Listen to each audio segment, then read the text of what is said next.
Acá estoy otro. ¿Y el resto del grupo? Estaba Nusa, Buenas noches, doctor. Daniel, Hola, también Daniel. está. Hola, Todas están. Daniel. ¿Todo bien? Todo bien, doctor. Ivanusa, nos saluda. Aquí, doctor. Ya. Bien, jóvenes. Entonces, como vamos a ser dos grupos, entonces vamos a iniciar en forma temprana, como les había anunciado antes, ¿ya? Entonces, estas tres doctoritas nos van a dar el tema lo que corresponde al síndrome del carpiano, túnel de Guillain y túnel terciano. Vamos a dar un fuerte aplauso para nuestras doctoras y que empiece. Doctor, vamos, yo voy a compartir mi pantalla, mi tela, y por eso voy a salir acá, voy a cerrar mi cámara, ¿ya? Puedes compartir sin cesar. Es que estoy con el teléfono, pero voy a intentar dejar prendida así mismo mi cámara, solo un poquito. Ya.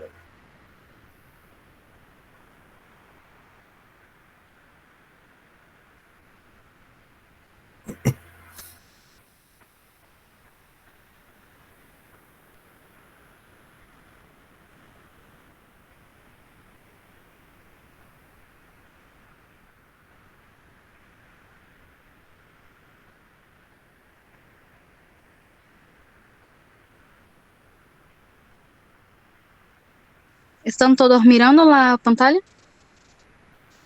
Sí. Se ve todo. Para mí se quedó. Ah, espera. Ya. Empezamos entonces. Los compañeros que hacen parte del grupo, la Daniel Araújo das Chagas, Vanusa Regino Gomes, Jaine Raeli Santos de Souza.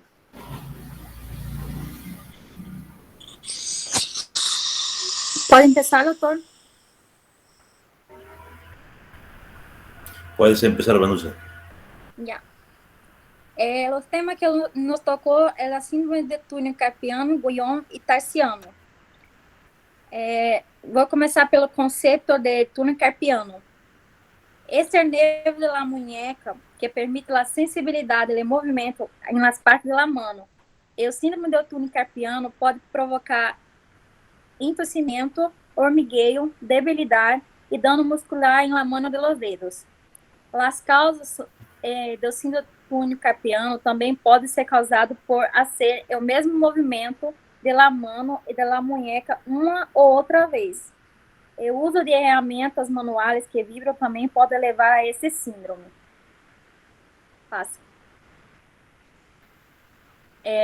Os estudos que há demonstrado que o síndrome do túnel carpiano seja causado por escrever em uma computadora, utilizar um ratão e repetir movimentos ao trabalhar, tocar um instrumento musical e praticar deportes.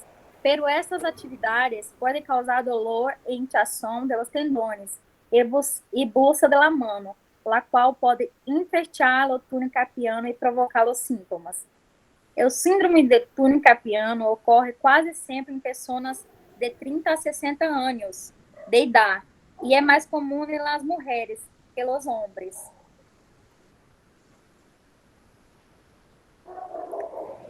Os fatores que podem levar ao síndrome de túnel carpiano incluem o alcoolismo, fraturas de hueso e artrite de la muñeca, quiste ou tumor que cresce na muñeca, infecções, obesidade, líquidos adicionais que acumulam no corpo durante o embaraço e na menopausa, e a artrite reumatoideia também. A prevenção não há estratégia provada para prevenir o síndrome do túnel carpiano, pero se pode minimizar a tensão das mãos e muñecas com esse método, que reduz a força e relaxa o agarre, toma descansos curtos e frequentes, melhora tu postura e cambia o mouse da computadora.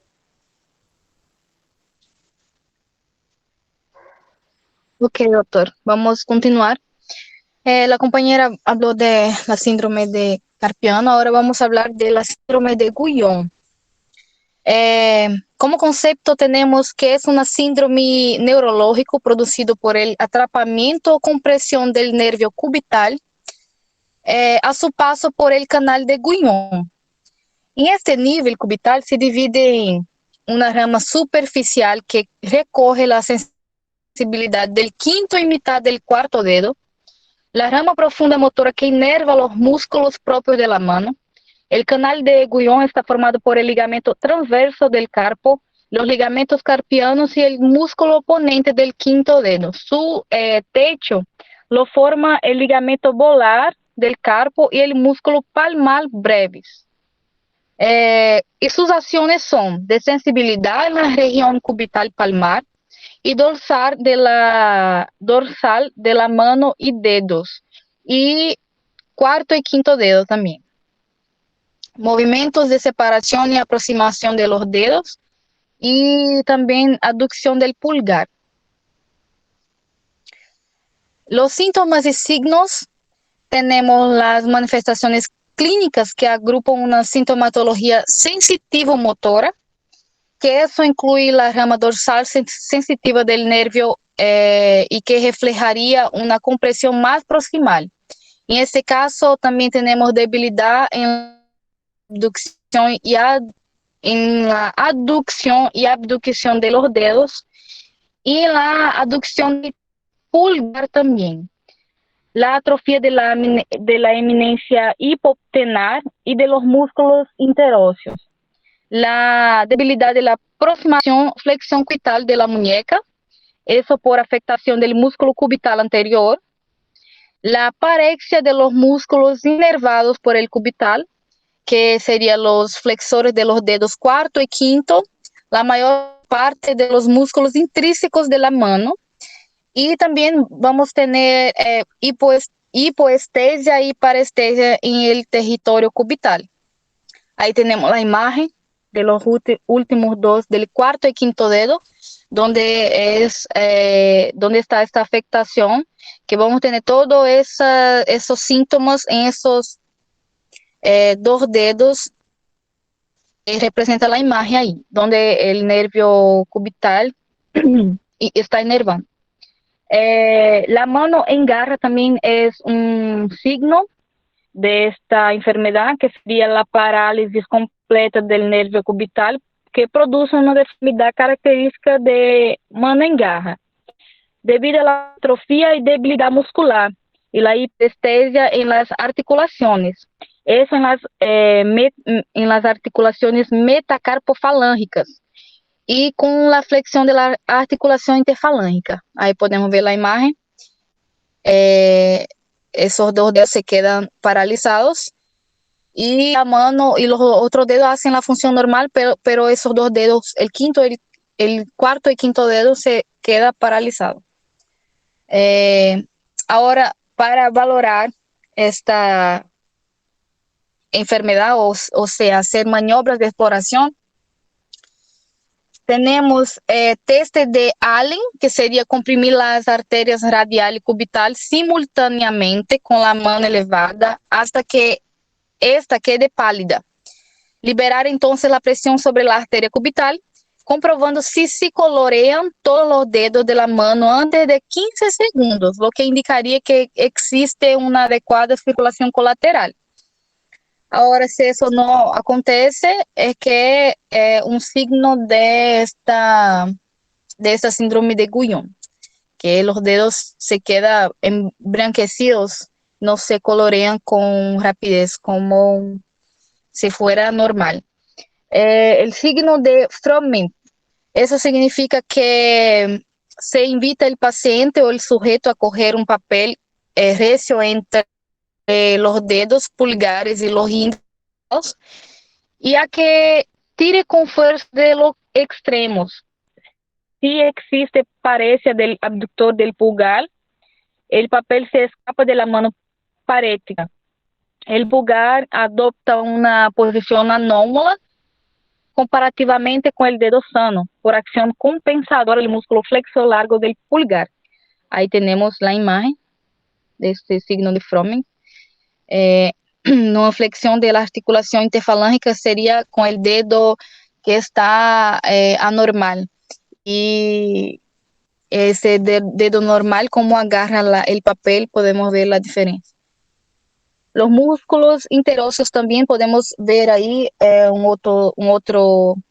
una otra exploración, que es la resistencia de la separación de los dedos 2 y 5, del segundo y quinto dedo. Su pareja como la de todos los demás músculos intrínsecos de la mano, que puede darse tanto en lesiones cubitales en el codo como en el capo. Las pruebas diagnósticas, podemos hacer el diagnóstico con exploración neurofisiológicas. Eso se hace la electromiografía y la neurografía, que son exploraciones complementarias, prácticamente imprescindibles en la confirmación de la lesión y el diagnóstico. Antes de eso, yo me olvidé de hablar, la anamnesis, que es muy importante, la exploración clínica y el electrodiagnóstico neurológico. Eso sería, en primer caso, para se conseguir el diagnóstico.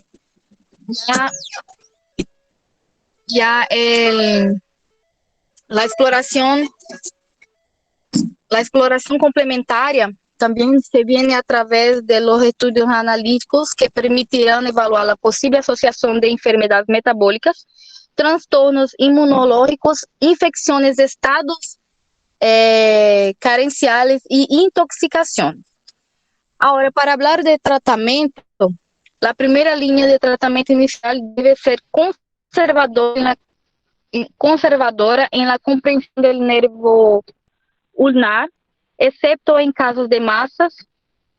Se puede utilizar inmovilización con férulas, uso de inyección con corticosteroides locales y uso de antiinflamatorio.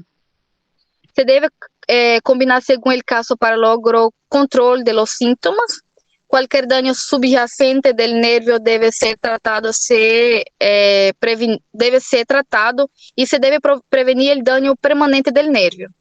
Se recomienda descompresión del nervio ulnar si el paciente tiene más de 6 meses sin alivio de los síntomas, exacerbación de la debilidad, atrofia muscular marcada y progresiva. Eso es un tratamiento como si fuera para prevención en primer caso.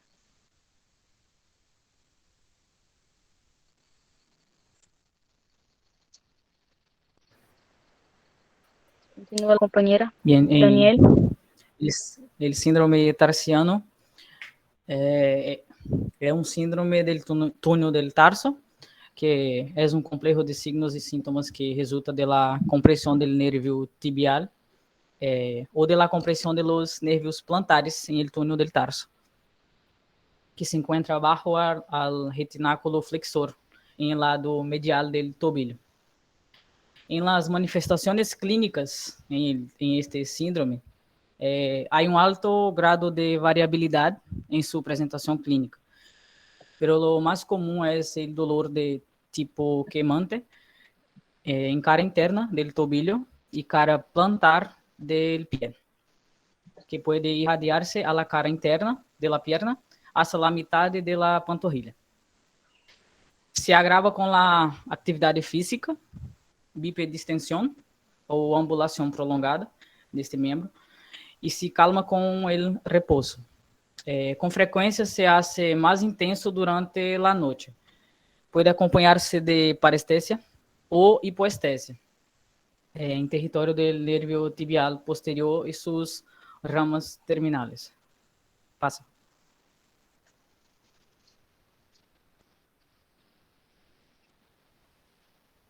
En diagnóstico, el estudio más utilizado en nuestro medio es la electromiografía, que se basa en la medición de la velocidad de conducción, que puede ser motora o sensitiva. La primera de ellas mide la latencia motora al estímulo proximal al túnel tarsiano y evalúa posterior a este el músculo aductor de hallux. E a segunda valora a latência sensitiva, evaluando os territórios sensitivos de los nervios plantares mediales, e indica se existe denervação, la qual pode ser aguda ou crônica. Temos também o ultrassonido de alta resolução, que é outra técnica utilizada, e demonstra a complexa anatomia do nervio tibial e suas ramas dentro do túnel del tarso. E a outra é a ressonância magnética, que é útil para localizar lesões no túnel tarsiano, determinar a extensão da mesma e sua relação com o nervio tibial posterior e planificar se necessita cirurgia ou não. De la mesma maneira, se identifica se as lesões do tendão del tibio, tibial posterior e de los tendones que discorrem por el túnel, identificando ademais lesões ocupativas. Passa. Em el tratamento temos o tratamento conservador e o tratamento quirúrgico. O tratamento conservador deve iniciar-se com manejo do dolor à base de anti-inflamatórios esteroideus como terapia base. Pode realizar-se também infiltrações de corticoides ou de anestésicos de larga duração para a redução de los sintomas. No entanto, não se recomenda o uso prolongado destes medicamentos. Se deve analisar cada caso e aplicar uma terapia definitiva. Se recomenda sapatos cômodos também, que não ocasionem aumento da pressão de esta região de tobilho, assim como plantilhas que modifiquem a alienação do tobilho, buscando a posição fisiológica, em los casos de pé plano valgo, com o objetivo de levar a la articulação substragalina ou uma posição neutra. E o tratamento quirúrgico só vamos emplear se o manejo conservador falha. Em casos que também se identifica uma lesão ocultativa do canal tarsiano, se deve considerar uma exploração direta. Quanto mais largo seja o intervalo entre o início do quadro e a cirurgia, o resultado será o menos satisfatório, sobretudo se este intervalo é superior a 10 meses. É todo. Muchas gracias.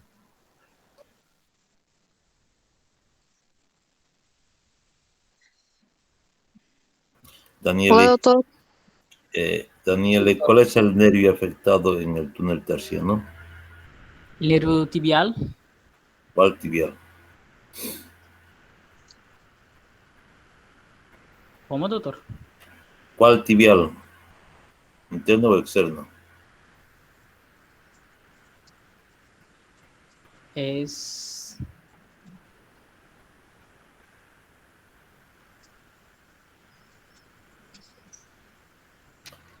Recuerden que igual que las arterias, los nervios también son semejantes. Entonces, el nervio viene uno anterior, un nervio anterior que pasa por el borde anterior del malleolo tibial y se va a dirigir a la cara dorsal. Y el posterior, que va a ir por la cara posterior, por el surco posterior del malleolo tibial, y se va a ir toda la región plantar. Entonces, de esa forma, unos van a ir a inervar la zona dorsal y otros la zona plantar. Entonces, la pregunta para todos es: ¿cuál es el nervio que va a ser afectado en el túnel tarsiano? ¿Ya? Tienen tarea, muchachos. Bien. Me parece la explicación así bastante concisa. Lo que no me gustó así que ha sido muy leída. Manusa, Daniele. Sí, doctor. Yo quiero una exposición que sea más explicativa, no leída, porque si vamos a leer, podemos leer también nosotros, ¿no? Y de pronto damos un libro y vamos a tener lo mejor tema todavía, ¿no? Entonces, yo quiero que la explicación de ustedes, yo quiero que ustedes dominen el tema, no tengan que hacer una lectura de esto. El beneficio de la exposición es eso, no que ustedes aprendan, porque seguro si mañana les voy a preguntar sin diapositivas, me podrán contestar lo mismo. Entonces, la idea es eso, que ustedes al exponer aprendan esto. No es exponer para salvar, digamos, la situación. ¿Sí? Después, por el resto del tema, me ha gustado, está bastante explicativo todo esto. No es un tema muy largo ni muy complejo, pero para el resto de los grupos les estoy pidiendo que no quiero lectura, ¿no? Bien, jóvenes, vamos a dar un aplauso fuerte a las doctoras Daniela Ibanuza y Jaina. Jaina. Jaina, fuerte, por favor.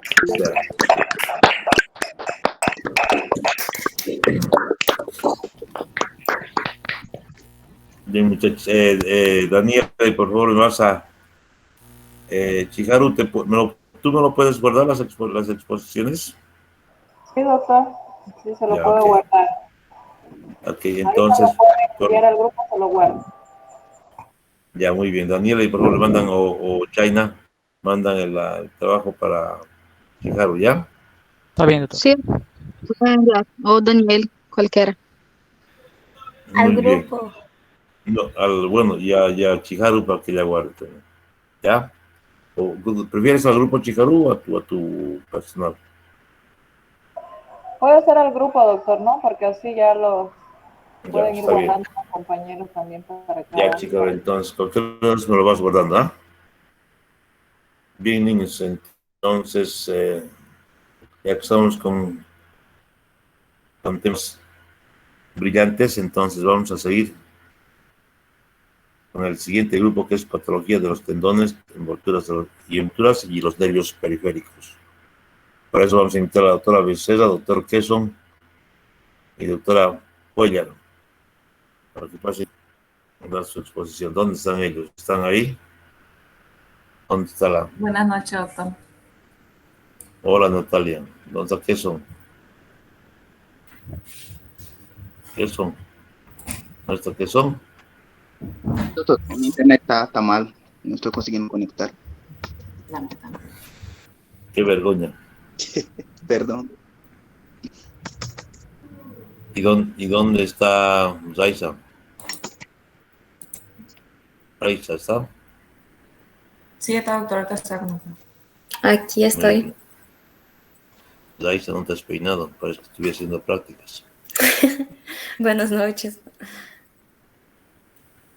Bien, jóvenes, entonces, como les hemos dicho, vamos a entrar nuestras lesiones de los tendones y envolturas de nuestros nervios periféricos. Vamos a dar un aplauso fuerte para la doctora Raiza, doctora Natalia y doctor Kesson. Fuerte que suene. Vamos, chicos, aplausos, son compañeros.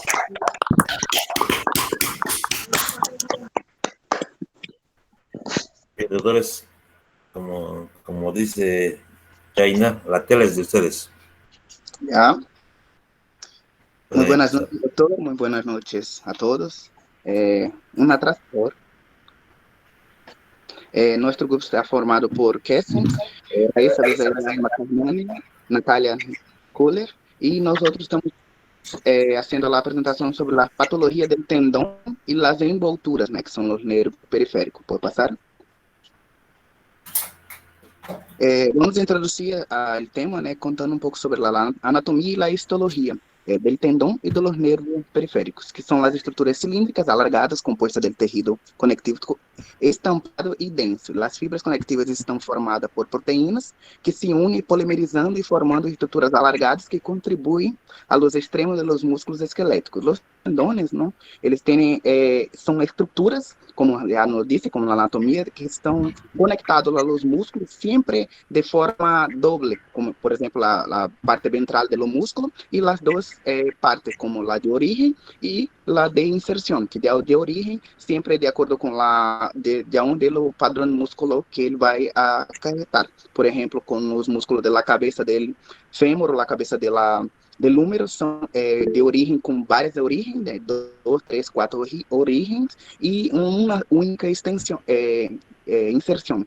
E com os músculos de extensores e flexores de las manos, temos una única origen y varias inserciones. Los nervios periféricos son plaquetas de fibras nerviosas, que son las acciones. Voy a explicar un poco más sobre esta estructura anatómica un poco más adelante, que son situados afuera del sistema nervioso central y rodeados por varias cubiertas de tejido conjuntivo. Entonces, ¿puede pasar esa diapositiva? Sí, sobre más un poco sobre la anatomía y histología, porque como médicos o cirujanos debemos conocer bien las estructuras tanto de forma microscópica como macroscópica, para poder no solo conocer la estructura, pero también intervenir las patologías, como los tendones son estructuras anatómicas que cruzan las articulaciones, que están compuestas con una vaina sinovial.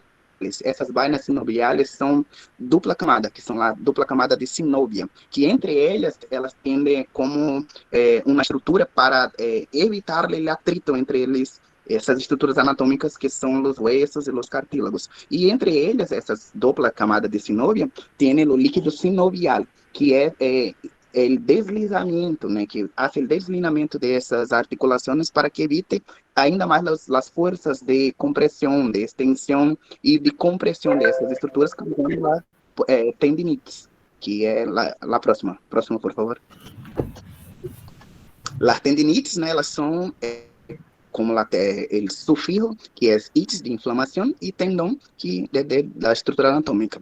Las lesiones son lesiones repetitivas, que vão fazer a compressão de determinadas estruturas, que são os tendões, que são de acordo com a cronologia, que tem as agudas e as indiciosas, que são as principais causas de motivo de consulta na consulta médica por el dolor ao paciente. Podemos fazer como diagnóstico diferenciais as artropatias e também as artralgias. Espera aí, que o computador ha voltado à internet. Yeah. Listo. Elas são consideradas microtraumas, que vão ser percutindo ao longo do tempo, e com o tempo essa microtrauma vão causando umas micro rupturas e fazendo a inflamação dessa estrutura, causando um edema e o dolor, que é um dos principais sintomas desta patologia, que é o acúmulo de células e o desplazamento dessas substâncias inflamatórias hasta o local do tendão inflamado, que também pode ser também a oxigenação, a má oxigenação e a degeneração dessas estruturas por conta da idade, que pode ser um dos fatores predisponentes de esta enfermidade. Pode passar, por favor? Aqui vemos uma imagem com o tendão normal e ao lado uma tendinite. Uma das principais, né, por exemplo, desta estrutura do ombro, que é o manguito rotador. E um dos principais afetados deste manguito rotador é o tendão supraespinoso, que vou explicar um pouco mais adelante. Pode passar? Como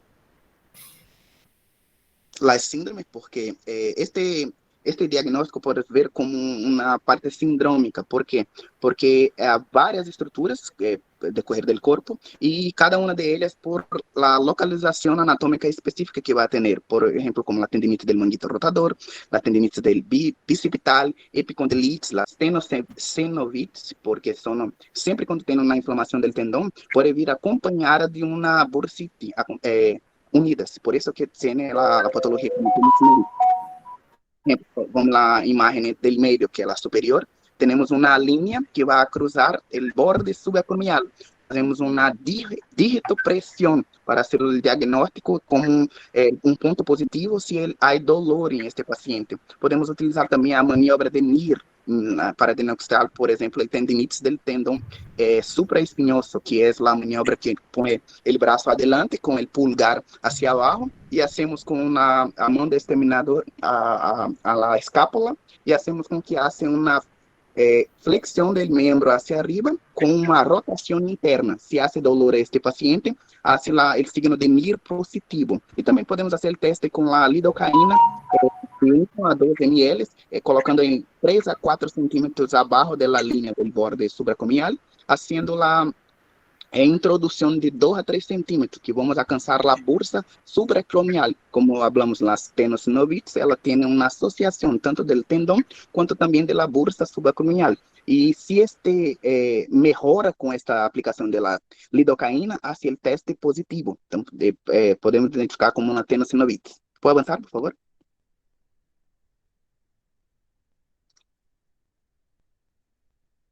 Ya. Y paso la palabra para mi compañera. Buenas noches. Voy a hablar un poquito sobre la tendinosis. La tendinosis es una lesión crónica del tendón y para tener una tendinosis, primero hay que tener una lesión aguda, como por ejemplo la tendinitis, que mi colega estaba hablando ahora poco. Y cuando esta no se resuelve y cesa la inflamación, en vez del tendón se recuperar, ele va a hacer una degeneración, que es el concepto de tendinosis, ¿no?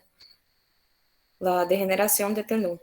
Las causas normalmente también son traumatismos directos, são sobrecargas constantes, e como já les dije, é uma tendinite prolongada e que não se ha curado.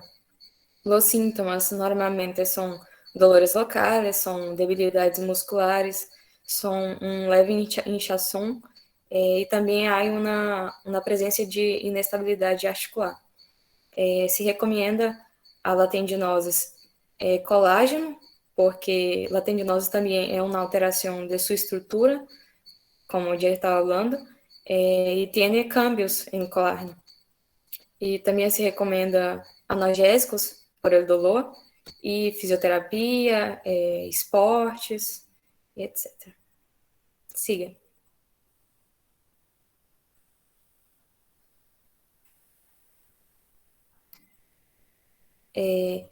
Aquí, esta imagen solo es para diferenciar la diferencia de la tendinosis y de la tendinitis.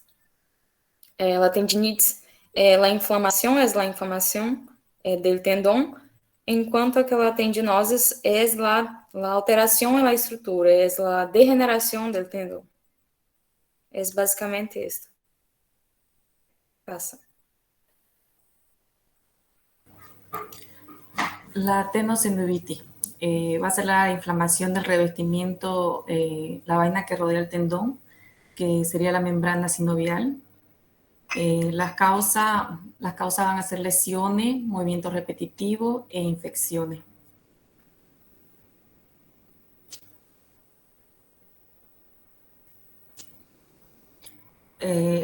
La tenosinovitis de Kerván es la más común de la tenosinovitis.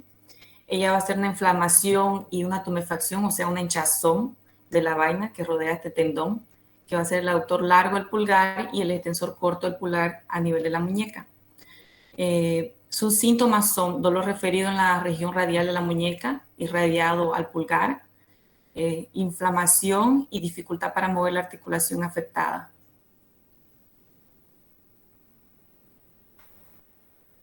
En el diagnóstico generalmente se realiza la prueba de Finkelstein.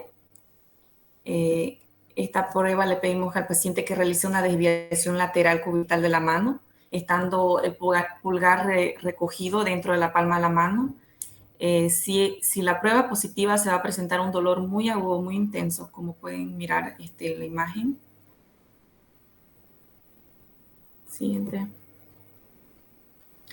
En el tratamiento de la tenosinovitis, el objetivo es aliviar el dolor causado por esta irradiación, por la irritación y la inflamación. En algunos de los casos, el médico puede recomendar reposo ya tanto de la actividad pulgar y la muñeca, usando una férula para inmovilizar la zona inflamada. Los medicamentos que son recomendados son los antiinflamatorios no esteroideos, los AINE. Serían, por ejemplo, el ibuprofeno, el naproxeno. El médico también puede recomendar la aplicación de corticosteroides inyectables en la vaina tendinosa para reducir esta hinchazón. Y en los casos graves se realiza la cirugía. Siguiente. Agora, voltando sobre las lesiones de los nervios periféricos, podemos entender la parte de la anatomía, las estructuras anatómicas que que completam esses nervios. Por exemplo, el tronco nervioso, que é la parte izquierda. Isso.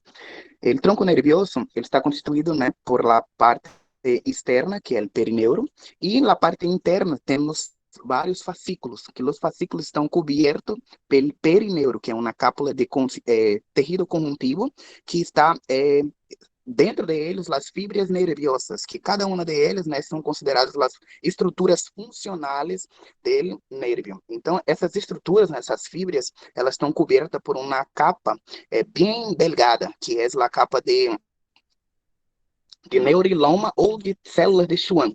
Essas células de Schwann, ela tem uma envoltura dentro dessas fibras nerviosas. E cada uma delas, elas não são uma ligação contínua. Elas têm nódulo de Ranviers, que é uma comunicação entre eles que era para fazer o impulso nervioso. Então, cada uma do impulso nervioso passa por esses nódulos, que estão cobertos por el endoneuro, perdão.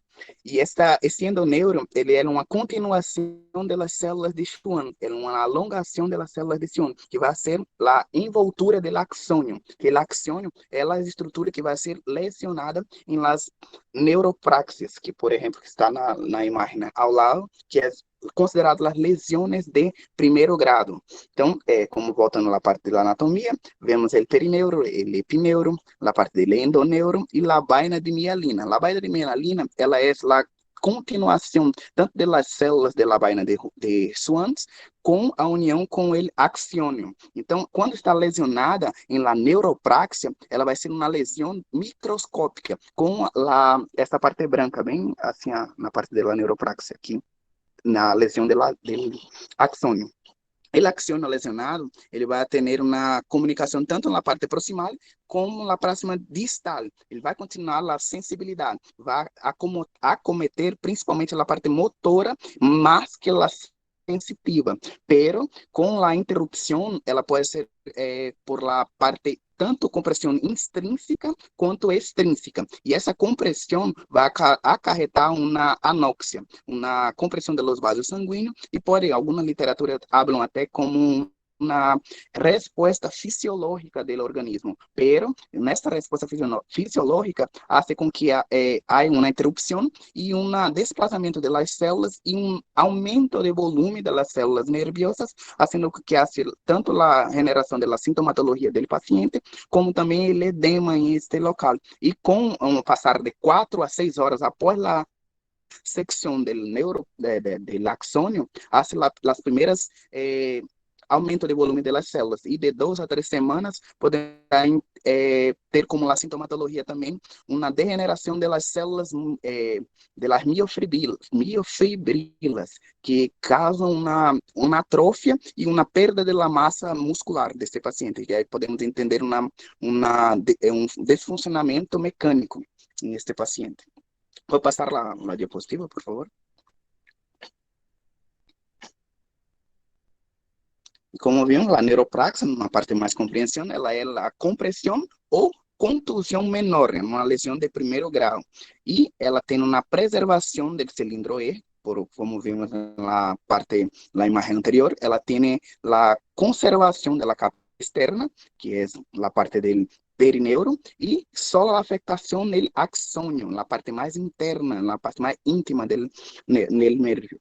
E a ruptura localizada da vaina de mielina. E ela interrompe de uma forma passageira o impulso nervioso, e não de uma forma intensa. Ela tem sempre uma interrupção transitória destes impulsos nerviosos, e vai agravando à medida que a lesão vai causando uma desmielinização dessas estruturas. Vou passar?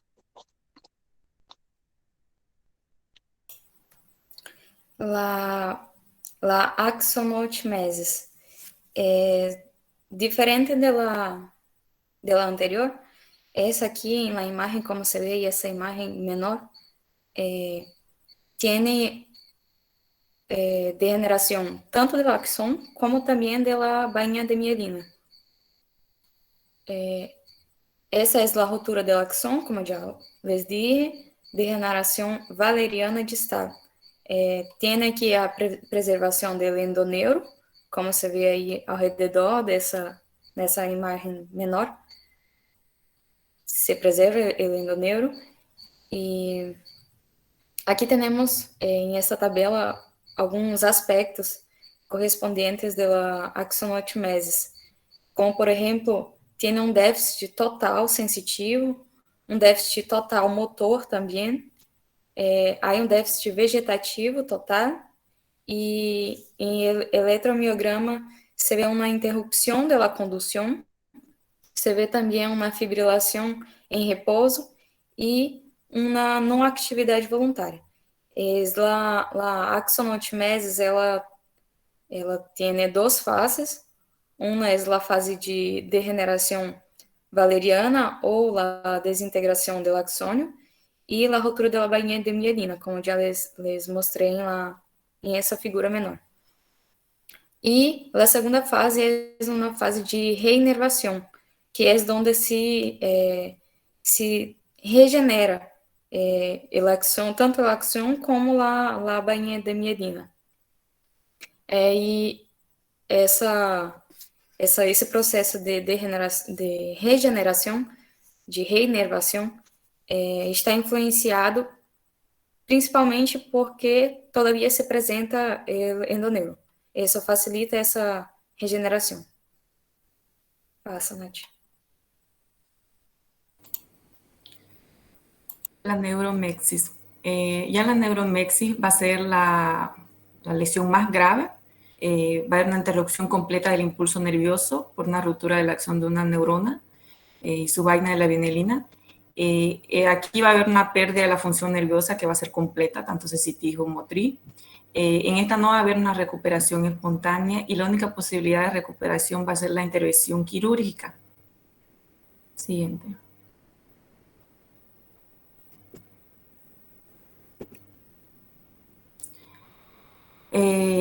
Hay dos tipos de grados de la lesión nerviosa, una que es el sedón, que ya vimos que va a ser la neuropraxia, axonomesis y la neuromexis. Ahora le voy a explicar sobre los grados de lesión nerviosa de Sunderland. Son dos tipos de clasificación. En el grado 1 va a estar la neuropraxia, que va a haber una pérdida de conducción, pero con la morfología intacta. En el grado 2, axonomesis, va a haber la pérdida de continuidad axonal, pero el resto de su estructura nerviosa va a estar intacta. En el grado 3, axonomesis con rotura endoneural, y en el grado 4, pérdida de continuidad del nervio, pero esta va a estar sin ruptura completa del nervio. Ya en el grado 5, que es el más grave, que es el neuromexis, va a haber su ruptura total del nervio. Siguiente. Aquí como le puse una imagen para que puedan entender mejor sobre los tres tipos de lesiones. Aquí como pueden ver en la última, que está la neuromexis, no va a estar separada, va a estar rota completamente. Siguiente. Eso sería todo. Gracias. Al grupo, a ver, una pregunta. Si pensamos que la lesión se trata de una axonomesis, ¿cuál es el tiempo probable para su recuperación de esta lesión? Doctor. ¿De la axonomesis, doctor? Sí. Su tiempo de recuperación, dice Rarisa. No sé si estoy equivocada, pero creo que era entre 4 a 6 semanas. ¿Y la neuropraxia?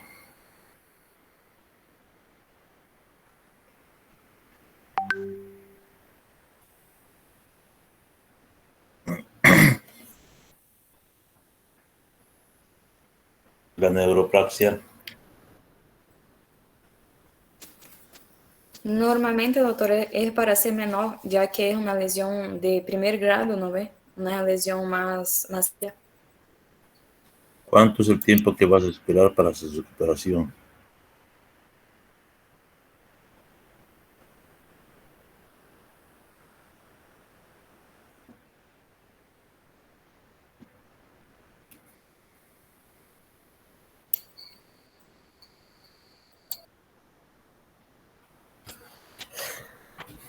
Exatamente o tiempo, doutor, não sei, pero Los demás saben, Nachi, queso.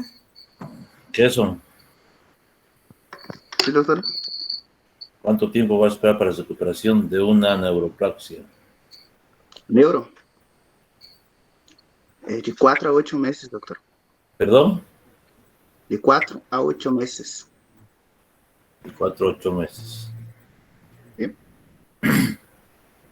Bueno, vamos a volver a explicar un poco esto, que es la neuroplasia, que es una lesión leve, y con todas las características que se han explicado. Luego tenemos la axonomesis, que es una lesión más severa que la neuroplasia. Y finalmente tenemos la axonomesis, que es una lesión ya severa. Cuando hablamos de la neuroplasia, el periodo de recuperación es pues mínimo de un mes, entre un mes y un mes y medio. Después del mes y medio pensamos que estamos hablando de una axonomesis. Entonces hasta los 3 meses podemos esperar su recuperación. Y si hasta los 3 meses no es recuperado, estamos hablando de ¿qué? De una...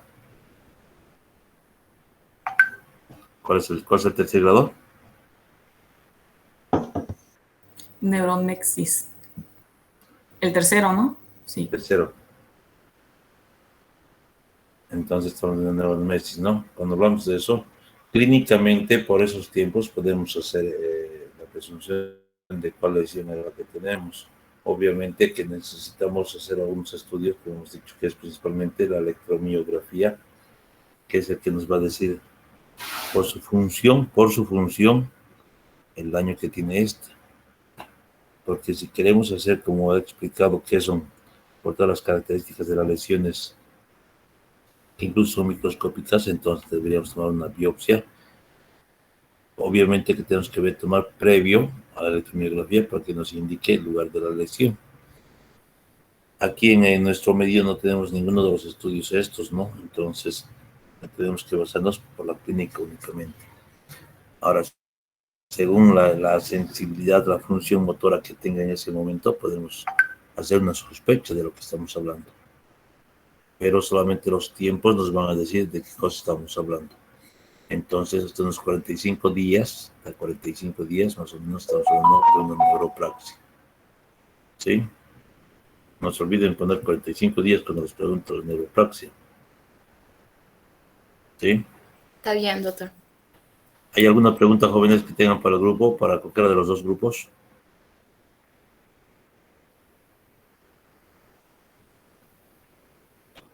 Doctor, con relación a eso de los túneles, cuando hay una compresión, por ejemplo, el síndrome del túnel carpiano, ¿el tratamiento en sí siempre va a ser, digamos, analgésico o antiinflamatorio, no sé, como corticoide? ¿O cuál es el tratamiento, por ejemplo, en eso? Querido Jonathan, te he escuchado entrecortado. ¿Será que me puedes repetir la pregunta? Por ejemplo, en eso de los síndromes de compresión, no creo que síndrome del túnel carpiano, el tratamiento en sí creo que va a ser corticoides o analgésicos. ¿Me puede mencionar eso? Sí, en realidad, cuando estamos hablando de un túnel carpiano, de inicio se usan los antiinflamatorios, ¿no? Que no son esteroideos. Si eso no mejora, pasamos a los corticoides, a los esteroideos. Y también a eso hay que sumar también un poco de vitamina B, ¿no? Analgésicos, antiinflamatorios, que hemos dicho, los corticoides. Y eso, y un poco de fisioterapia. Si eso no mejora, entonces se salta la cirugía. ¿Y en la cirugía qué se va a hacer, Mirlet? En el túnel carpiano.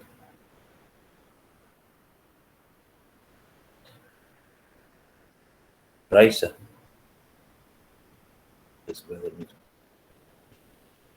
Yo me imagino que van a sacar las estructuras que están comprimiendo ahí, ¿no? ¿Y qué estructuras son las que están comprimiendo entonces? Los tendones. No. ¿Cómo es que son? El grupo. Natalia. Doctor, ese no es nuestro tema. La verdad. El primer grupo. Doctor, pero le cuento que en el caso Pero se han escuchado Deben escuchar el tema también, ¿no? Deben saber. En el caso, por ejemplo, de tendinosinuvitis que yo vi, digamos que leí un poco de la cirugía, creo que se le abre y creo que se hace una tipo de descompresión para que pueda liberar esa inflamación. Alguna cosa sí entendí. Ahora, el túnel carpiano no sé, no he visto ese tema. A ver quién está levantando la mano, Víctor. Vamos, Víctor.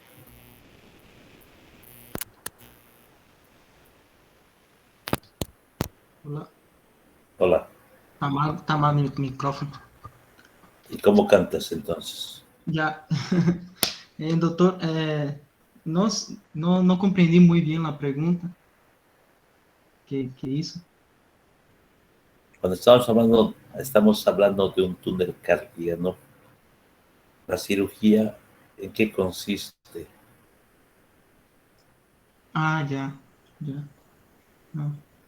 Y ahora responda. Que estaba hablando Jordan, ¿no? Que se saca la estructura ahí que están comprimiendo, ¿no?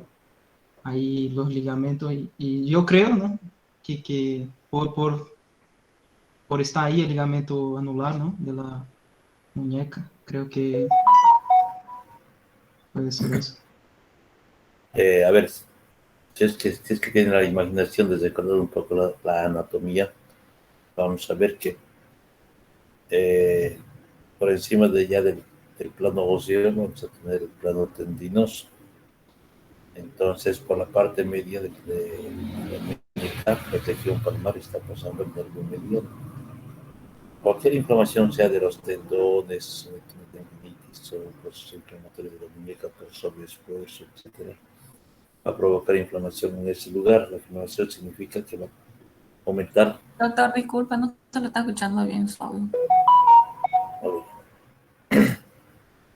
¿Ahora? ¿Está mejor? Mejor. Ok. Entonces, vamos a hacer una imaginación y vamos a imaginarnos lo que es el plano de la figura ósea de la mano y la muñeca, ¿ya? Entonces, por encima del plano óseo vamos a tener lo que son las estructuras tendinosas, los tendones flexores sobre todo, que son 8. Entonces, los flexores profundos, luego tenemos los flexores superficiales. Entre estos vamos a tener ya el nervio mediano transcurriendo junto con ellos. Por encima de esto ya vamos a tener el ligamento anular. El ligamento anular es como un puente que va a cruzar toda la muñeca, ¿no? De radio a cúbito. Entonces es un espacio que todos ellos van a transcurrir en un estado normal, de forma regular. Pero cuando hay inflamación, no precisamente del nervio, sino de un tendón o del mismo del arco fibroso, esto que es del ligamento anular, entonces el espacio se disminuye. Los tendones no sufren de esa sensación como el nervio. Entonces el nervio empieza a ser excitado y va a dar toda esta sintomatología. Cuando no hemos mejorado con ningún tipo de tratamiento conservador, como son analgésicos o antiinflamatorios, no esteroideos y después esteroideos, hemos fracasado con ese tratamiento. Entonces viene la conducta quirúrgica, que consiste en liberar ese puente, ¿no? Que es el ligamento anular. Entonces se libera o parcialmente o totalmente. Generalmente parcialmente ya deja de respirar el tendón y otra vez vuelve a su estado normal. Cuando es agudo, o sea, con poco tiempo de evolución, eso se destruye casi completamente. Cuando ya es muy antiguo, eventualmente deja algún tipo de alteraciones sensitivas. Lo malo de todo esto es que puede volver a pasar este mismo proceso pese a la cirugía, sobre todo cuando ya es de larga evolución la lesión, ¿no? Está comprendido entonces eso de que el tratamiento consiste en liberación del ligamento anular. ¿Sí? Jordan. Okay. Liberación del ligamento anular, doctor. Hay que seccionar el ligamento, pues hay que cortar el ligamento anular. Listo. Entonces da más espacio para que todas las estructuras se liberen, ¿no? Lo que decía Natalia, ¿no? Solamente que no ha dicho el ligamento anular. Después Ese es el principio. ¿De acuerdo, Natalia? ¿Cómo, doctor? Disculpe, se cortó su audio. ¿Está clara la respuesta? Sí, sí. Muy No soy bien. mi compañero. ¿Alguna otra pregunta? Vamos, pregunten. Me alegra que sepan todos entonces esto. Bien, jóvenes, entonces, viendo que las respuestas han sido bastante claras y concretas, les toca pasar esto. Y nos vemos el día miércoles con lo que es escoliosis congénita, solo escoliosis congénita. El día viernes nos vemos con luxación congénita de cadera. Para el Doctor, día, sí, dime. Doutor, Isso. é só a escoliose congênita ou é escoliose congênita idiopática? No, Isso. es los dos Ah, ya. son las dos. Ya, pero esto va a ser el día miércoles. El día viernes tenemos luxación congénita de cadera.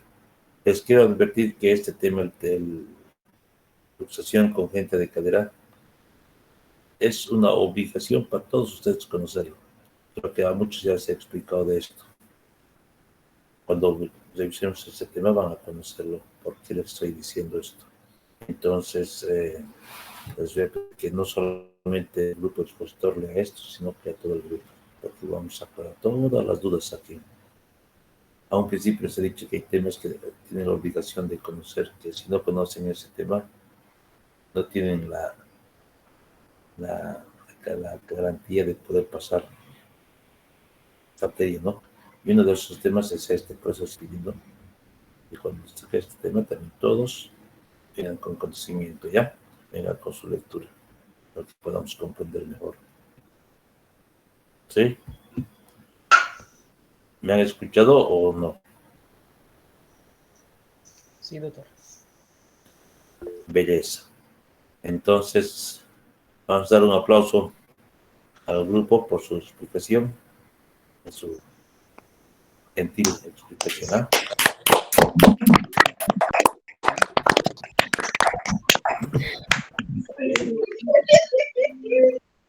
Islete, que día más. Bien, entonces quería aclararles esto a los grupos que están yendo a prácticas. Los 3 primeros de arriba, o sea, son 6 personas del grupo. 3 van en la mañana y 3 van en la tarde. Eso el día lunes. Los 3 primeros en la mañana, los 3 segundos en la tarde. El día jueves, los 3 primeros van por la tarde y los 3 segundos ya van a la mañana. Y el día jueves, los 3 primeros van en la mañana y los 3 segundos van en la tarde. Los días miércoles y viernes son actividades quirúrgicas, lo que significa que vamos a sortear el día martes o el día lunes, dependiendo de lo que esté marcado, para que puedan participar también de ellos. Ojalá puedan ser, como es el deseo de que por lo menos una cirugía puedan ver cada uno.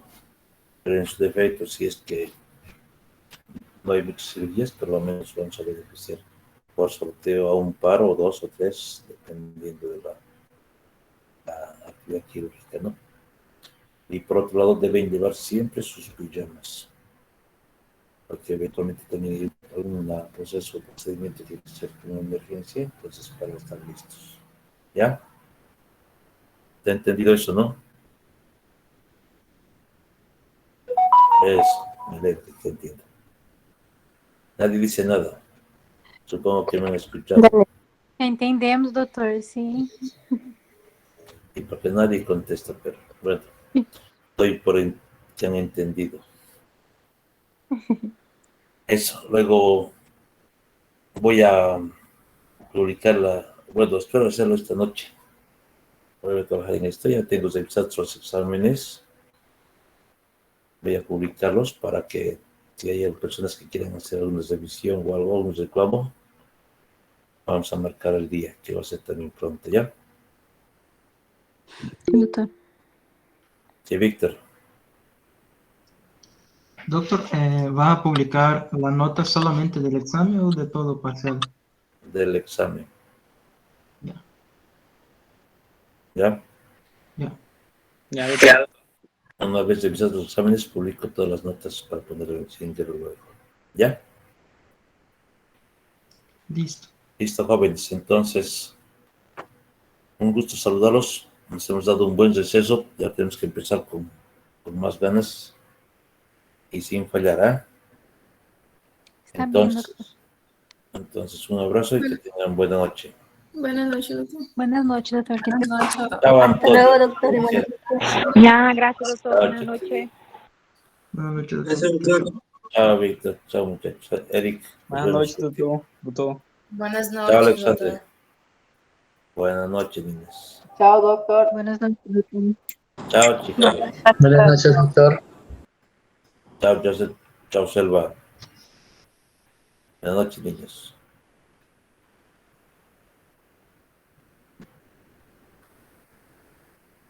Buenas noches, doctor.